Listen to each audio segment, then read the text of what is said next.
Salutations, cher peuple du Congo, cher peuple africain. Je me dois d'alerter les populations congolaises du danger qui les guette en ce moment. Après la visite du batracien politique qui dirige la France au Congo, faisant le Tintin sauveur du Congo que nous avons tous vu dans les Nganda de Bandal, accompagné de l'aliéné artiste chanteur Fally Ipupa, Macron vient d'annoncer sur son Twitter, vous allez voir la vidéo ici, une aide humanitaire avec toute une mise en scène à destination du Congo. C'est très important de rappeler l'histoire. La dernière fois que la France a pris le temps d'annoncer une aide humanitaire en Afrique centrale au Rwanda, nous connaissons la suite. Nous savons ce qui se cachait derrière. Pour ceux qui ne le savent pas, la France avait demandé l'autorisation aux Nations Unies de lancer une opération humanitaire qui vise à sécuriser une partie du territoire rwandais. Nous connaissons maintenant le modus operandi de la France sur le continent africain pour déclencher des génocides ou armer des groupes rebelles terroristes et qui font des exactions, des crimes contre l'humanité et des crimes de guerre sur le continent. La France n'est pas la solution au Congo. Elle est le problème, parce que depuis le début, c'est la France qui a permis à ceux qui sont en train de tuer aujourd'hui les populations à l'est du Congo de faire ce crime contre l'humanité, puisque c'était sous l'ère Mobutu que la France avait demandé une soi-disant couloir humanitaire pour exfiltrer les populations, mais en réalité, elle les a envoyées en même temps avec des armes. Suivez ici le témoignage d'un ex-officier qui a pris part à ce crime contre l'humanité au Rwanda. Écoutons la vidéo. Il y a 24 ans, près d'1 million d'entre eux ont été massacrés en moins de 4 mois. Un génocide orchestré par l'administration Hutu après la mort de son président Juvénal Habyarimana dans un attentat contre son avion. Dans ce qui est considéré comme le dernier génocide du XXe siècle, le rôle de la France est souvent pointé du doigt, notamment à travers la très controversée opération Turquoise, une opération officiellement humanitaire. Notre invité aujourd'hui souhaite briser le silence autour de cette opération. Ancien officier de l'armée française déployé au Rwanda, il est l'auteur de Rwanda, la fin du silence. Guillaume Ancel, merci d'être avec nous. Vous avez, dans votre livre, raconté, presque minute par minute, ce que vous avez vécu dans le cadre de cette opération Turquoise au Rwanda. Quelle était votre mission initiale? Vous le dites très clairement, au départ, il ne s'agissait pas du tout d'humanitaire. Non.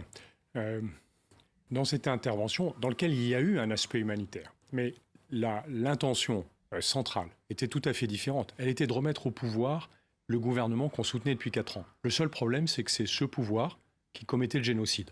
Voilà. Donc nous sommes entrés du côté des génocidaires. Et moi, ma première mission, qui était ma spécialité à l'époque, c'était de guider les frappes aériennes sur le terrain. Parce que pour que des frappes aériennes fonctionnent, il faut qu'en fait, il y ait une équipe très très proche des cibles. Et donc j'avais été intégré dans une unité de combat de la Légion étrangère, et l'ordre préparatoire que nous avions reçu, c'était de mener un raid terrestre sur Kigali pour reprendre la capitale du Rwanda et remettre en place le gouvernement de l'époque, en faisant totalement abstraction du fait que ce régime était génocidaire. Et ça a changé au cours, en une semaine pratiquement. Alors, ce qui est très étonnant, c'est que pendant la première semaine, clairement, nous avions cette intention de nous battre contre les ennemis des génocidaires. Ce qui est complètement effarant, c'est que, comme vous le soulignez tout à l'heure, c'est le dernier génocide du XXe siècle. Le seul qu'on aurait pu éviter. Et on a réussi à rentrer du côté des génocidaires. On essaye de les remettre au pouvoir.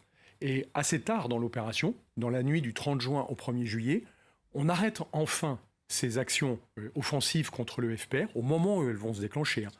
Je suis absolument persuadé que c'est parce que l'Élysée, à ce moment-là seulement, a pris peur que la France soit condamnée pour complicité de génocide. Mais on a fait quelque chose de terrible. C'est qu'on a créé une zone humanitaire sûre, qui n'a été sûre que pour les génocidaires, et qui a permis aux génocidaires de repartir se réfugier tranquillement au Zaïre. Ça a été la deuxième période de notre opération.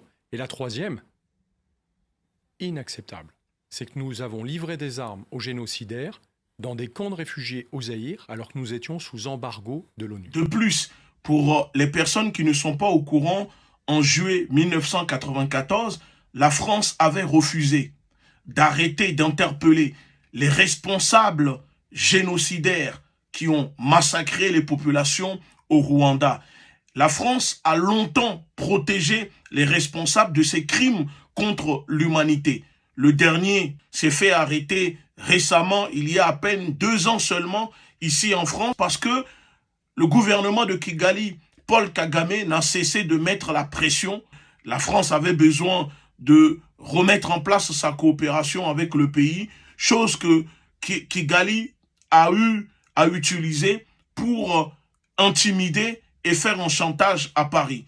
Et je vous avais aussi dit que pour se faire pardonner, la France n'a pas hésité à mettre à la tête, je dis bien, à la tête de la francophonie, l'organisation impérialiste, malgré que le Rwanda n'est plus dans la francophonie parce que le Rwanda avait quitté et fermé même le centre culturel de la France, je crois, en 2007 à Kigali. Et pour charmer le gouvernement criminel de Kigali, la France n'a pas hésité à coopter une Rwandaise à la tête de cette organisation Congo. Peuple africain, ne vous laissez pas duper derrière l'annonce, derrière cette propagande, l'image que véhicule la France en disant qu'elle apporte de l'aide humanitaire à l'est du Congo. En réalité, la France va profiter pour armer les groupes terroristes rebelles qui massacrent vos peuples, qui massacrent vos enfants, vos femmes, vos mères, vos pères. Si la France veut aider le Congo, que la France retire l'embargo sur les armes imposées à l'État congolais qui empêche le Congo de se doter, d'acquérir de l'armement pour défendre son territoire et protéger son peuple. Parce que oui, la France fait partie des pays qui imposent l'embargo sur la vente d'armes au gouvernement congolais. Si la France veut soutenir le Congo, que la France envoie de l'armement, des munitions, des radars, des artilleries, des chars blindés, des canons César, comme elle le fait en Ukraine aux Congolais, et les Congolais vont eux-mêmes défendre leur territoire. Mais tout ce que la France est en train de faire en ce moment, envoyer des militaires, venir sur place, c'est de la poudre de perlimpinpin. C'est une façon de masquer l'objectif réel de la France. Alors, j'invite les Congolais à réfléchir. Faisons une réflexion collective sur les objectifs masqués de la France.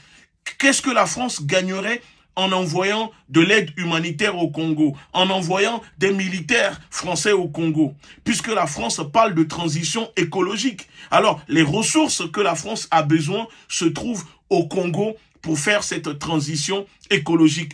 Tout est question de richesse naturelle, tout est question d'intérêt. La France n'est pas là pour aider les Congolais. Le Congo a besoin d'un partenaire fiable, honnête, et non hypocrite comme la France.